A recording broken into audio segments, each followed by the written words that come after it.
اس نے اپنے درباریوں سے مشورہ کیا کہ کیا کرنا چاہیے، کیا اس بندے سے لڑائی کرنی چاہیے، کیا تنگستی سے بھی بچنا چاہتے ہیں، دنیا میں عزت بھی آگے میرے محل کے اندر میرے کمرے کے اندر کیسے آ جائے جبکہ یہاں پر تو گزرنے کی کسی کی جگہ کوئی نہیں ہوئی۔ اس نے الحمدللہ رب العالمین الصلاۃ والسلام علی خاتم النبیین اما بعد فاعوذ باللہ من الشیطان الرجیم بسم اللہ الرحمن الرحیم الصلاۃ والسلام علیک یا رسول اللہ وعلی آلک واصحابک یا حبیب اللہ نویت سنت الاعتکاف۔ حضور نبی پاک صاحب دولار صلی اللہ تعالیٰ علیہ وسلم کی ذات والا اعتبار پر کثرت سے درود و سلام پڑھتے رہنے کی کوشش کرنی چاہیے کہ فرمایا کہ جو بندہ کثرت سے درود پاک پڑھے گا، جیسے 313 مرتبہ کثرت جو ہے 313 مرتبہ ہے، زیادہ سے زیادہ پڑھ سکے 1000 مرتبہ پڑھے، فرمایا جو 500 مرتبہ درود پاک پڑھے کبھی تنگس سے مفلس نہیں ہوگا۔ 500 مرتبہ درود پاک پڑھنے والا کبھی تنگس سے مفلس نہیں ہوگا۔ ہمیں چاہیے کہ ہم تنگسی سے بھی بچنا چاہتے ہیں، دنیا میں عزت بھی چاہتے ہیں، درود پاک پڑھیں انشاءاللہ خیر ہی خیر ہو جائے گی۔ صلو علی الحبیب صلی اللہ تعالی علی محمد وعلی آلہ واصحابہ وسلم۔ اللہ تبارک تعالیٰ چاہے تو بڑا کچھ ہو سکتا ہے، ہماری اصلاح کرنا چاہے تو بغیر انبیاء کرام کی بھی اصلاح کر سکتا تھا اللہ تعالیٰ، لیکن اللہ تبارک تعالیٰ کی مشیت کچھ ایسی ہے، اس نے ہماری اصلاح کے لیے، انسانوں کی اصلاح کے لیے انبیاء کرام علیہ السلام کو مبعوث فرمایا۔ اچھا، دنیا کی جو نظام ہے نا، دنیا کا جو نظام چل رہا ہے اس میں دنیاوی طور پر دیکھیں، ایک ہے آرمی فوج کا نظام ہے، اس کا اپنا فوج بھی الگ الگ ہے، کوئی بری فوج ہے، کوئی بحری ہے، کوئی فضائیہ ہے، ٹھیک ہے۔ اچھا، پولیس کا نظام ہے، اس کا بھی اپنا ایک طریقہ کار ہے، کوئی انویسٹیگیشن کے اوپر معمور ہے، یعنی کہ پولیس کی بھی جو محکمے ہیں اس کے الگ الگ طور طریقے ہیں۔ اس زندگی میں ہر ایک کے اپنے طریقے ہیں۔ ایک طریقہ رب کائنات کا بھی ایسا ہے، نظام ایسا ہے، وہ نظام اللہ تعالیٰ نے فرشتوں کو سپرد کیا ہوا ہے، اپنے نیک بندوں کو سپرد کیا ہوا ہے۔ جی ہاں، بارش برسانے پہ کون قادر ہے؟ اللہ، لیکن ڈیوٹی کس کی لگی ہوئی ہے؟ فرشتوں کی۔ بادل کو کون چلاتا ہے؟ اللہ، لیکن ڈیوٹی کس کی لگی ہوئی ہے؟ فرشتوں کی۔ اچھا، ماں کے پیٹ میں بچہ پیدا کون کرتا ہے؟ اللہ، لیکن ڈیوٹیاں اللہ تعالیٰ نے لگائی فرشتوں کی، کہ وہ صورت بناتے ہیں، رزق دیتے ہیں، بڑے معاملات ہیں۔ اس دنیاوی معاملات میں اگر کوئی بیمار ہو جائے ڈاکٹر کے پاس جاتا ہے، جی ہاں، ڈاکٹر کے پاس جاتے ہیں، ڈاکٹر کو کہتے ہیں ڈاکٹر صاحب ہمارا بچہ بچا لو، ڈاکٹر صاحب یہ ہماری ماں کو بچا لو، ہمارے باپ کو بچا لو، یہ ہمارے یعنی کہ اس کو دیکھو، سارے معاملات دیکھو۔ اچھا، دنیاوی طور پر پریشانی ہو جائے، گاڑی چوری ہو جائے، کہاں جاتے ہیں ہم؟ کس کے پاس جاتے ہیں؟ پوچھیے، بولو ذرا، پولیس کے پاس جاتے ہیں۔ اچھا، کیوں جاتے ہیں؟ اللہ کے پاس جاتے ہیں۔ اللہ کو کوئی ایسا میری گاڑی چوری ہو گئی، اگر بیمار ہو جائے تو قرآن فرماتا ہے نا، اور جب میں بیمار ہوتا ہوں میرا رب مجھے شفا دیتا ہے۔ ہم ڈاکٹر کے پاس کیا لینے جاتے ہیں؟ یہ اس لیے جاتے ہیں کہ دنیاوی طور پر وسیلے بنائے گئے ہیں، دنیاوی طور پر وسیلے بنائے گئے ہیں۔ تو کرنا ہم اولیاء کاملین کی بارگاہ میں تو جاتے ہیں، مزارات اولیاء پہ جاتے ہیں، کسی اللہ والے کی بارگاہ میں جاتے ہیں اور اس کو وہاں پہ جا کے کہتے ہیں داتا حضور ہمیں بیٹا عطا فرما دیں۔ کیا دے دیں ہمیں؟ بیٹا دے دیں۔ تو یہ کون سا گناہ کا کام ہے بھائی؟ منع کہاں پہ لکھا ہوا ہے؟ ڈاکٹر کے پاس بھی جا کے کہتا ہے ڈاکٹر صاحب ہمارے بچے کو بچا لو، بچانے پہ قادر تو اللہ تعالیٰ ہے، رو بھائی، بچانے پہ قادر تو رب ہے۔ تو ڈاکٹر کو کیوں کہتے ہیں؟ اس لیے کہتے ہیں کہ وہ وسیلہ بنایا گیا ہے، اس کو اللہ تعالیٰ نے یہ صلاحیت دی، ڈاکٹریٹ اس نے کی ہے، اس نے پی ایچ ڈی کی ہے، یا جو بھی اس نے کیا ہوا ہے، ایم بی بی ایس کیا ہوا ہے، اس نے اپنی ڈاکٹری کے طور پہ سارے معاملات کر لیں۔ اچھا، یہ جو اللہ والے ہوتے ہیں، میں قرآن کی ایک آیت پیش کرنے لگا ہوں جس سے ہمیں اس ملتا ہے کہ اللہ تعالیٰ کے نیک بندے دینے پر قادر ہیں۔ سنیں، قرآن پاک میں فرماتا ہے ترجمہ، اس نے عرض کی جس کے پاس کتاب کا علم تھا، میں نے اسے آپ کی بارگاہ میں آپ کے پلک جھپکنے سے پہلے لے آؤں گا، میں اسے آپ کے پاس آپ کے پلک جھپکنے سے پہلے لے آؤں گا۔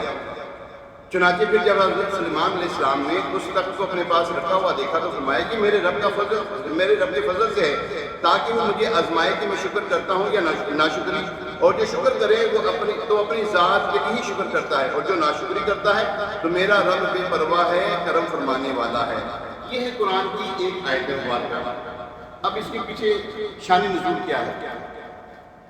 حضرت سلیمان علیہ السلام نے ملکہ بلقیس کو خط لکھا اور خط حضور کے ذریعے پہنچایا گیا، اور جس طرح پہنچایا گیا وہ ایک عجیب و غریب طریقے کار سے پہنچایا گیا، یعنی انسان کے بس کا کام نہیں تھا۔ وہ بڑی پریشانی تھی، میرے پاس لفظ کیسے آ گئے میرے محل کے اندر، میرے کمرے کے اندر کیسے آ گئے، جبکہ یہاں پر تو گزرنے کی کسی کی جگہ کوئی نہیں ہوئی۔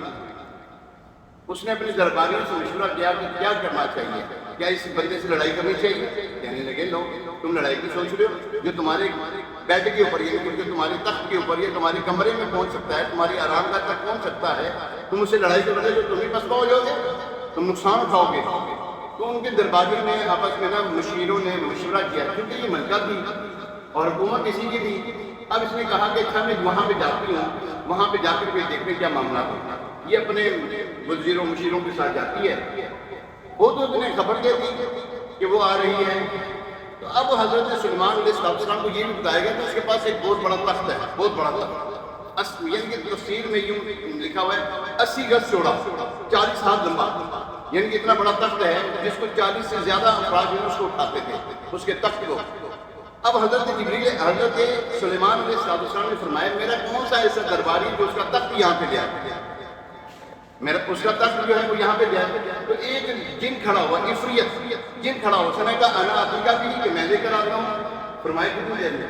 اس نے عرض کیا کہ آپ کی محفل برخاست نہیں ہونے پائی کہ میں لے آؤں گا، اور اس کے اوپر میں امین ہوں۔ فرمایا نہیں، اسے بھی جلدی چاہیے۔ تو حضرت سلیمان علیہ السلام کے درباری کتاب کا علم رکھنے والے، آپ کے دور کے ولی، ہاں آپ کے دور کے ولی انسان تھے، انہوں نے کہا اناجی کا بھی میں لے کر آتا ہوں، جیسے ابھی آپ نے سنا کتنی دیر میں آپ پلک تو جھپکیں گے نہیں کہ تخت آپ کے پاس ہوگا، اور تخت ایسے انہوں نے پلک کو جھپکا نہیں تو تخت وہاں پہ موجود تھا۔ انہوں نے پوچھا یہ کہاں سے ہے؟ انہوں نے کہا حاضر من فضل ربی، یہ میرے رب کا فضل ہے۔ دیکھیں ایک بات ہے، مختصر عرض کرنے لگا، حضرت سلیمان علیہ السلام اللہ کے نبی ہیں، کس چیز کے اوپر ان کی حکومت نہیں تھی؟ چرند و پرند ہر ایک کے اوپر ان کی حکومت، جنات کے اوپر ان کی حکومت، ہوا پہ ان کی حکومت، ہر چیز کے اوپر ان کی حکومت۔ اگر وہ چاہتے تو لے کر نہیں آ سکتے تھے، لے کر آ سکتے تھے، مگر انہوں نے اللہ کے ولی سے کیوں منگوایا؟ انہوں نے اللہ کے ولی اپنے ولی سے کیوں منگوایا؟ ایک انسان سے ہی کیوں منگوایا؟ جن سے کیوں منگوایا؟ وہ جو جن تھا اسے بھی تو طاقتور جن ہوتا وہ لے کر آئے، لیکن نہیں، اس لیے ان سے منگوایا کہ ایک وقت آئے گا آنے والے لوگ جو ہیں اولیاء کاملین کی کرامات کے منکر ہوں گے، اولیاء کاملین کی کرامات کے منکر ہوں گے، تو ان کی زبان کو بند کرنے کے لیے قرآن میں یہ واقعہ درج کیا گیا۔ اور بھی اس کے بے شمار جو ہے نا اس کے شان نزول ہوں گے، اس کے معاملات ہوں گے، لیکن جو ایک سمجھ میں آنے والی بات ہے ہمیں سمجھنا چاہیے کہ اللہ کا ولی اللہ کے حکم سے بہت کچھ کر سکتا ہے۔ جب وہ تخت لا سکتا ہے، ہزار میل کے فاصلے پر، ہزاروں میل کے فاصلے پر تخت موجود ہو، یا میں مثال کے طور میں کہتے ہیں یہ کرسی میرے کہنے سے پہلے میرے کہنے سے یہاں پر نہ آئے، اور تخت جو ہے بالکل غائب ہے، سامنے نہیں ہے ہمارے، وہ اس کے سامنے کے لیے کہاں رکھا ہے اس کو معلوم ہے، اس کو غیب کا بھی علم ہے، اس کو دانت کی بھی طاقت ہے، اور اس کو پتہ ہے وہ کس طرح آئے گا۔ یہ اللہ تعالیٰ کا کرم ہے۔ ہم بھی تو کہتے ہیں اللہ تبارک و تعالیٰ کے نیک بندوں کے پاس جا کر اپنی مسائل پریشانیاں، کوئی اولاد مانگتا ہے تو اولاد مانگنا کوئی یہ نہیں کہ دادا حضرت ہمیں اولاد دے دو، وہ نہیں دینے پہ قادر، دینے پہ قادر ہیں۔ اللہ چاہے تو دے سکتے ہیں، ٹھیک ہے نا، اللہ چاہے تو وہ دے سکتے ہیں۔ مدینے کا ٹکٹ مانگو ملتا کہ نہیں ملتا؟ یا وہاں ذرا مانگو، ہاں بالکل ملتا ہے، نہیں ملتا تو ہمیں تو پتہ ملتا ہے بھائی، وہاں سے مدینے کا ٹکٹ ملتا ہے۔ پیارے یہ جو اللہ تعالیٰ کے نیک بندے ہوتے ہیں یہ شفا دینے پر بھی قادر ہیں۔ جی ہاں، شفا یافی بھی دیتے ہیں، مردوں کو بھی زندہ کرتے ہیں۔ جی ہاں، یہ مردوں کو بھی زندہ کرتے ہیں۔ اللہ تبارک تعالیٰ ہمیں حضور سیدنا غوث اعظم رحمۃ اللہ تعالیٰ علیہ اور جتنے بھی اولیاء کاملین ان سب کا ادب و احترام کرنے کی توفیق عطا فرمائے، آمین بجاہ نبی الامین علیہ الصلوۃ والتسلیم۔ انشاءاللہ ابھی مختصر جو ہے نا ان کی بارگاہ میں اسلام عرض کریں گے، تمام سامنے کھڑے ہو کے اسلام کریں گے۔ سلطانیہ تو ہمارا سلام ہو، سینا کے پیشوا تو ہمارا سلام ہو، جینا کے پیشوا تو ہمارا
اصفیاء کو ہمارا سلام ہو، سلطان اولیاء کو ہمارا سلام ہو۔ کہہ کر کہ لا تخف ہمیں بے خوف کر دیا، کہہ کر کہ لا تخف ہمیں بے خوف کر دیا، اس رحمت خدا کو ہمارا سلام ہو، اس رحمت